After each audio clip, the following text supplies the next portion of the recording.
Voilà, chers amis du diocèse, bonjour. On est heureux de vous retrouver en ce milieu du mois de juin. L'été est proche, bientôt les vacances pour certains. En tout cas, la possibilité d'aller se promener le week-end, et notamment dans la Sarthe où nous avons beaucoup de beaux lieux. Avec notre évêque, on a eu envie de mettre à l'honneur, lors de cette petite émission, 3 chapelles, peut-être pas connues de tout le monde, qui sont situées voilà, dans la Sarthe. Alors, on va donner la parole à des personnes qui les connaissent bien et qui aiment ces lieux. Mais au préalable, Monseigneur, vous-même, quand vous avez pensé ces lieux, est-ce que vous pouvez peut-être nous en parler? Il y a donc Notre-Dame de la Feigne, Notre-Dame du Nid et la chapelle Sainte-Anne. On vous redira à quel endroit elle se situe. Oui, tout d'abord, bonjour à tous. Oui, j'ai souhaité qu'on puisse mettre en valeur ces lieux, mais aussi à travers eux, c'est de réinsister sur l'importance de toutes nos églises et nos chapelles dans nos villages et petites villes. Aujourd'hui, beaucoup, je pense, municipalités sont parfois très sensibles au patrimoine. Et dans le patrimoine, ils mettent les églises. Mais en réalité, nous savons que c'est plus qu'une question de patrimoine.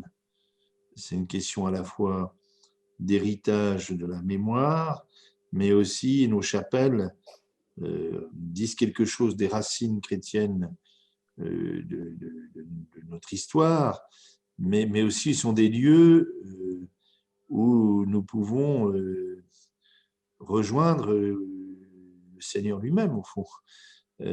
Et donc, l'important aussi, nous avons une réflexion sur ce sujet, sur la question de nos églises.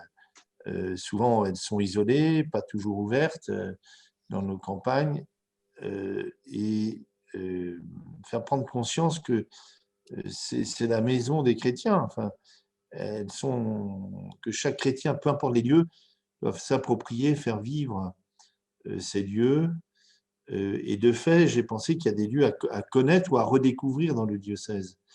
Dont les 3 choix de ces chapelles dont on va parler maintenant, mais il y en a beaucoup d'autres, et j'invite chacun d'entre nous peut-être à les redécouvrir, à y aller en pèlerinage, bien entendu, et à s'interroger sur pourquoi nos prédécesseurs, qu'est-ce qu'ils ont voulu nous dire en construisant ces chapelles, parfois dans des lieux complètement inattendus.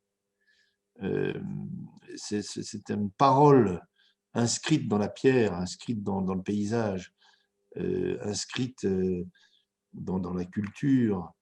Et donc, je voudrais insister sur l'importance de ces lieux. Voilà, tout simplement. Et l'été peut être effectivement une occasion privilégiée pour redécouvrir et se réapproprier ces lieux et ces églises. Merci, Monseigneur. Paul Giraud, merci d'être avec nous. Alors, vous connaissez une chapelle qui s'appelle Notre-Dame de la Feigne, qui est située sur la route entre Pont-Valin et Écomois. Dans cette chapelle, il y a tous les ans un pèlerinage le lundi de Pentecôte. Est-ce que vous pouvez un peu nous dire, voilà, pourquoi y a-t-il un pèlerinage et y a-t-il une dévotion particulière dans ce lieu? Notre-Dame de la Feigne. Alors, à l'origine, si vous voulez, la chapelle faisait partie d'un site féodal dont les premiers écrits qui en parlent datent de la fin du XIe siècle, donc c'est très ancien. Et aujourd'hui, il ne reste du site que la chapelle et des bâtiments annexes. Le pèlerinage lui-même est très ancien. Il y a une histoire autour de ce pèlerinage qui veut que un seigneur de la Feigne, qui était païen, ne voulait pas que ces gens vénèrent une statue de la Vierge qui était dans un coudrier. Il la prenait, la ramenait dans son château et miraculeusement, chaque fois, elle revenait dans le coudrier jusqu'au moment où il s'est converti. Ça, c'est l'histoire d'origine de la Feigne. Pour ce qui est des écrits, on a une attestation qui date du XVIIIe siècle, très exactement de 1745, un moine bénédictin qui écrit que venait à la Feigne le lundi de Pentecôte un grand concours de peuple vénérer une très antique et miraculeuse image de la Vierge et se faire réciter l'évangile de Beata Maria in Sabbato. Et il dit ensuite, Notre-Dame de la Feigne était en grand honneur dans tous les pays d'alentour et fort célèbre par ses miracles, surtout en faveur des femmes stériles. Donc ça, c'est l'écrit qui témoigne du pèlerinage du 18e, ce qui veut dire qu'il était antérieur. Le père Gersan, qui a été un moment aumônier des pèlerinages du département et qui a été curé à Pont-Valin-en-Lille, me disait que c'était certainement un pèlerinage le plus ancien de la Sarthe. Voilà.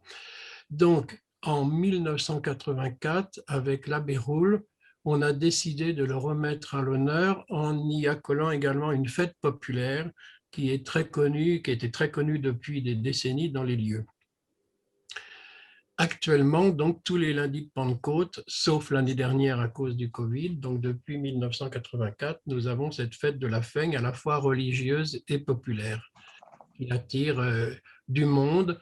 Le matin, bien sûr, c'est pour les croyants, mais l'après-midi, on est très heureux aussi d'accueillir des personnes qui aiment ce lieu parce qu'il est situé à l'orée de la forêt, qu'il est facilement accessible et que depuis que nous l'avons acquis de la famille de Mailly en 1995, et nous avons sans cesse et encore maintenant fait des travaux de restauration. Alors quand vous dites une petite chapelle, elle peut contenir 200 personnes. Et certaines personnes qui viennent nous voir nous disent, mais attendez, vous dites une chapelle, en fait c'est une église. Non, c'est une chapelle. Voilà. Donc, ce pèlerinage a effectivement cette tradition, mais qui, bon, pour être honnête, qui n'a pas été reprise en 1984, mais nous le disons. Et c'est vrai que je connais au moins un cas, il y en a peut-être deux, de femmes qui sont venues à 15 août prier, qui effectivement ne pouvaient pas avoir d'enfants et qui ont été enceintes après ce passage à la Feigne.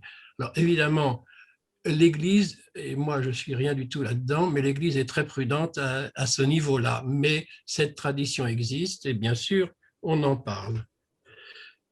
Donc voilà un petit peu l'histoire de la Feigne, mais l'histoire de la Feigne est très riche parce qu'en plus d'une histoire religieuse, vous avez une histoire civile, où ce petit village de Pont-Valin, qui n'est pas grand-chose, rentre dans la grande histoire par une bataille qui s'est livrée durant la guerre de 100 ans de Duguesclin contre les Anglais et qui a marqué parce qu'à l'époque, les Français étaient battus à chaque fois et pour la première fois, le roi de France, Charles V, a commencé à engranger des victoires. Donc, si vous voulez, le lieu est très riche dans la mesure où vous avez, pour les personnes qui s'y intéressent, si je puis dire, une entrée religieuse, bien sûr, ce pèlerinage que nous tenons absolument à maintenir et à perpétuer, une entrée historique pour ceux qui aiment l'histoire, et un chantier de restauration qui, depuis 1995, fonctionne, et je dois dire même fonctionne très bien, puisque si nous n'avions pas acquis, je l'avais dit d'ailleurs à M. Guy de Mailly actuellement, si nous n'avions pas acquis cette chapelle, il n'est pas évident qu'elle ne soit pas en ruine ou bien, en bien mauvais état. Voilà. Voilà un petit peu tout ce que je peux dire de la Feigne. Voilà. Merci beaucoup, merci à vous. Prochaine étape, bien sûr, le 15 août, il y a une célébration à la Feigne. Merci. Philippe Darcourt, merci d'être avec nous. Vous avez en fait une propriété sur laquelle il y a une chapelle, la chapelle Sainte-Anne, non loin de Vibré, une chapelle aussi qui est peu connue. Est-ce que vous pourriez nous raconter un peu l'histoire de cette chapelle? Alors, la chapelle Sainte-Anne est sur la commune de Vibré, à moins d'1 kilomètre, et dans la direction qui conduit à la forêt. C'est très facile d'y aller. Je signale simplement que la route qui est aujourd'hui goudronnée, qui mène à la forêt, passe derrière la chapelle. On la découvre par derrière, alors que, bien entendu, la chapelle avait été construite devant un chemin qui conduisait aux communes voisines, Perfet, Semur-en-Vallon, et c'est pour éviter un raidillon pour les les voitures qu'on a détourné la route qui passe derrière la chapelle au lieu que la route ancienne passait devant. Alors, cette chapelle est à l'entrée de la forêt. Elle date de l'année 1629. Et, il y a un document de notaire qui en atteste. Et ceux qui voudraient des indications plus précises sur l'histoire de la chapelle peuvent se référer au livre du chanoine Laude, qui a pour titre Les pèlerinages manceaux et qui date, je crois, de 1899. Alors, la chapelle est donc du début du XVIIe et la chapelle est dédiée à Sainte Anne. L'histoire de la construction de cette chapelle n'est pas sans rappeler ce que disait l'intervenant précédent. Il s'agit aussi du moins la légende rapporte que la chapelle a été trouvée au pied d'un arbre. Tantôt on dit au pied d'un arbre, tantôt dans une cavité à l'intérieur de l'arbre qui faisait comme un petit reposoir naturel, et que celui qui l'a trouvé l'a rapporté à Vibray, à l'église de Vibray, et le lendemain, elle est revenue à la même place, et ainsi de suite pendant 8 jours. Et donc, on a décidé de construire la chapelle à l'endroit même où on avait trouvé cette petite statue. Le culte de Sainte Anne était très développé depuis quelques années. Je rappelle que Sainte Anne d'Auray a été construite, je crois, en 1623. On dit qu'à l'époque, il y avait une soixantaine de chapelles dédiées à Sainte Anne dans le diocèse du Mans. Et dans la chapelle, vous avez 2 petits groupes de statuaires avec Sainte Anne assise, la Sainte Vierge à ses pieds. Sainte Anne a un livre sur les genoux et elle enseigne à sa fille. À la fois, elle lui apprend à lire et elle lui apprend l'histoire sainte. Et c'est une des raisons qui font que la chapelle est fermée le reste pendant toute l'année, parce que l'un de ces 2 groupes, qui est de terre cuite et probablement assez ancienne, a été classé par les monuments historiques, et donc nous en avons la garde, si on peut dire.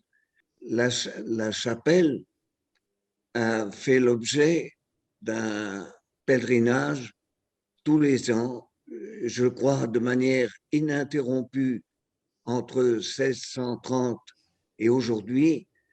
Et la Sainte-Anne, c'est le 26 juillet, mais la messe et le pèlerinage, depuis quelques années, se font le dimanche le plus proche du 26 juillet. Cette année, ce sera le 25 et la chapelle sera ouverte toute la journée.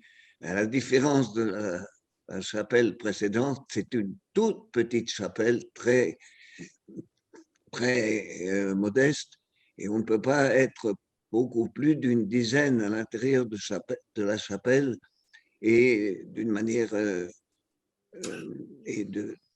traditionnellement, la messe se dit en plein air, et autrefois, les cartes postales en témoignent, il y avait foule, il y avait beaucoup de familles. Je voudrais dire aussi autre chose, c'est qu'il y a un lien très fort et historique entre la chapelle et la forêt.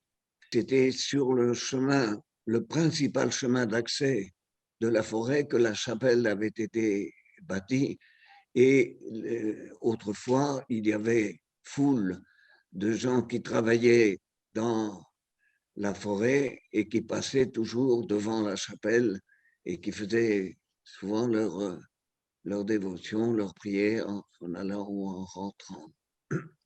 Merci beaucoup. Juste, je rebondis sur ce que vous dites, la forêt, le bois. Je crois que vous avez donné, pour reconstruire la charpente de Notre-Dame de Paris, 5 arbres récemment et que vous avez, alors arbres qui ont été bénis par un prêtre de notre diocèse et puis vous avez assisté évidemment à la coupe. Il y a une petite vidéo très bien faite là-dessus qu'on partagera pour les personnes qui découvrent cela, mais j'imagine que c'est une grande joie pour vous d'avoir donné ces arbres. Et une grande joie et une fierté.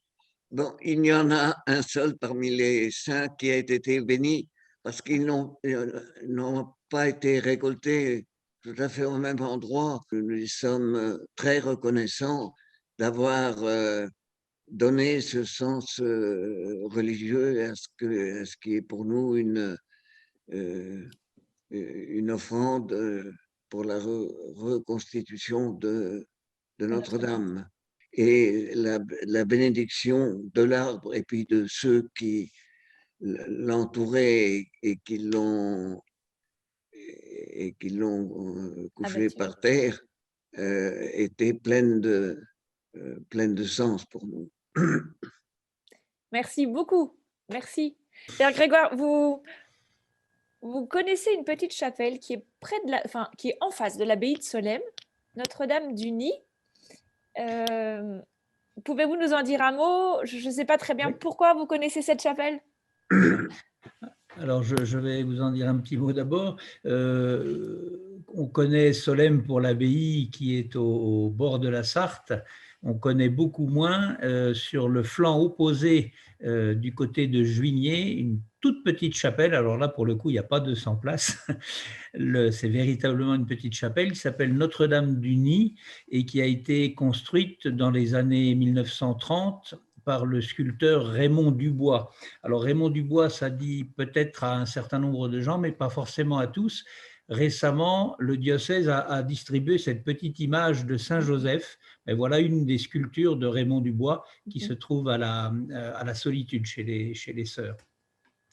Raymond Dubois, c'est un sculpteur mayennais né au début du XXe siècle, en 1904, qui est venu s'installer au port, ce qui s'appelle le port de Juigné, mais lui était tellement attaché à l'abbaye de Solesmes qu'il mettait toujours sur son adresse le port de Solesmes, ce qui n'a jamais existé comme nom en tant que tel.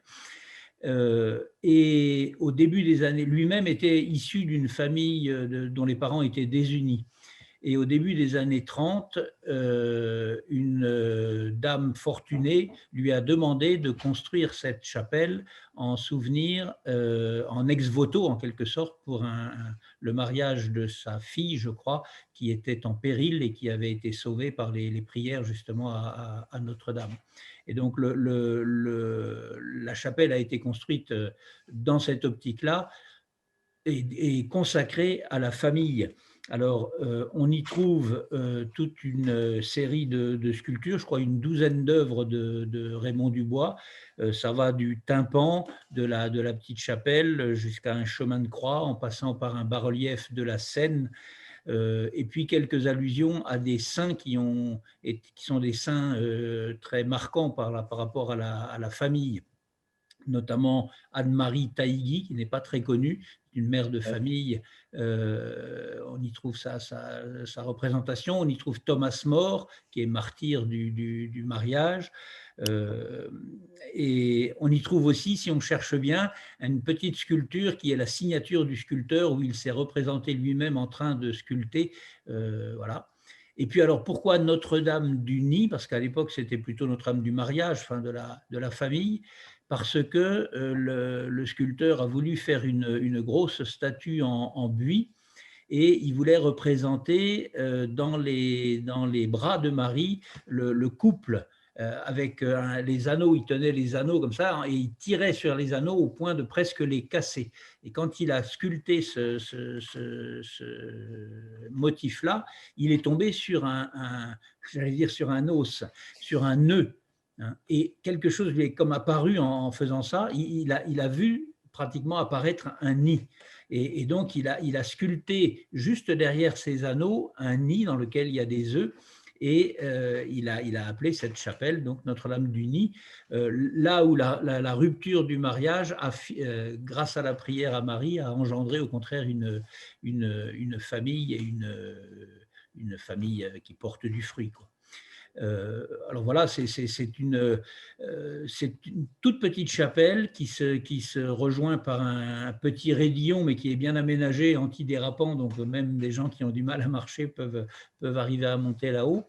Il y a quoi, si on célèbre la messe là-bas, on peut être à 10 personnes dedans, peut-être maximum. Mais c'est un très beau lieu, je trouve, dans cette année consacrée à la famille, pour pouvoir y confier les familles naissantes, les familles en difficulté. C'était d'ailleurs une tradition, je ne sais pas si elle est restée, que les familles qui faisaient leur mariage chrétien allaient déposer le bouquet du mariage à la chapelle de Notre-Dame du Nid. Alors moi, j'y suis attaché parce que d'une part, je suis né à 2 kilomètres de là, c'était un lieu de promenade quand j'étais enfant. D'autre part, parce que j'ai bien connu Raymond Dubois, qui a été lui-même le maître de Claude Gruer, que certains connaissent peut-être davantage, et qui a fait énormément de statues dans nos églises de Sarthe, mais aussi de toute la région, voire même de la France. Voilà, c'est un pèlerinage qui se fait de façon très, très simple. Alors, c'est difficile d'y aller très nombreux en même temps parce que, d'une part, le petit raidillon, le petit chemin est assez étroit et puis l'espace lui-même n'est pas très grand. Mais je trouve que ça peut être un très beau pèlerinage familial ou bien pour une paroisse, y aller par petits groupes pour méditer et réfléchir sur les valeurs de la famille en cette année consacrée à la famille. Ça me semble tout à fait intéressant et ça peut porter du fruit, quoi, voilà. Merci beaucoup, Père Grégoire. Merci. Okay. Monseigneur, comment voulez-vous conclure? Je ne peux que, vous comprenez bien, encourager les chrétiens du diocèse à redécouvrir ces lieux et d'autres. Et vous voyez, dans ce qui nous est donné là, c'est à la fois l'histoire, le patrimoine, les cultures, mais aussi la dimension religieuse et spirituelle. Et vous avez vu ces 3 lieux, au moins cette année, liés à la famille, que ce soit Notre-Dame du Nid, mais que ce soit Sainte-Anne, qui est là et vue dans son aspect aussi de transmission. Elle éduque sa fille Marie, elle le transmet, et puis les familles qui ont une difficulté pour avoir des enfants. Écoutez, moi je peux qu'inviter tous ceux de nos familles qui parfois portent des détresses ou des moments difficiles ou des épreuves, d'aller solliciter l'intercession de la Vierge Marie, de Sainte-Anne et dans d'autres lieux du diocèse. Et cette démarche, à mon avis, a une réelle valeur. Elle est aussi pour beaucoup de gens, à mon avis, qui sont parfois loin de l'Église, ou ne savent pas trop comment exprimer leur désir ou leur ouverture ou la recherche de sens, on a évoqué. Ces lieux peuvent être des lieux parfois discrets, mais en tout cas, je souhaite et je me réjouis de ce que les chrétiens du diocèse, nous-mêmes, l'ensemble du corps diocésain, se réapproprie ces lieux, les fasse connaître, y aille. Donc, je pense qu'il y a un enjeu, en réalité, missionnaire, au sens fondamental, à travers ces différents lieux que nous souhaitons, à qui nous souhaitons donner peut-être plus de place et les remettre en valeur. Voilà, et donc cet été, si vous ne savez pas quoi faire un après-midi, vous prenez votre voiture, vous prenez vos jambes, vous faites un petit effort et vous allez vous confier à l'intercession de la Vierge Marie et des saints et des saintes. Merci beaucoup, Monseigneur. Merci Philippe, merci Paul, merci Père Grégoire d'avoir donné de votre temps pour être avec nous. Bon été à chacun et à bientôt. Merci à tous.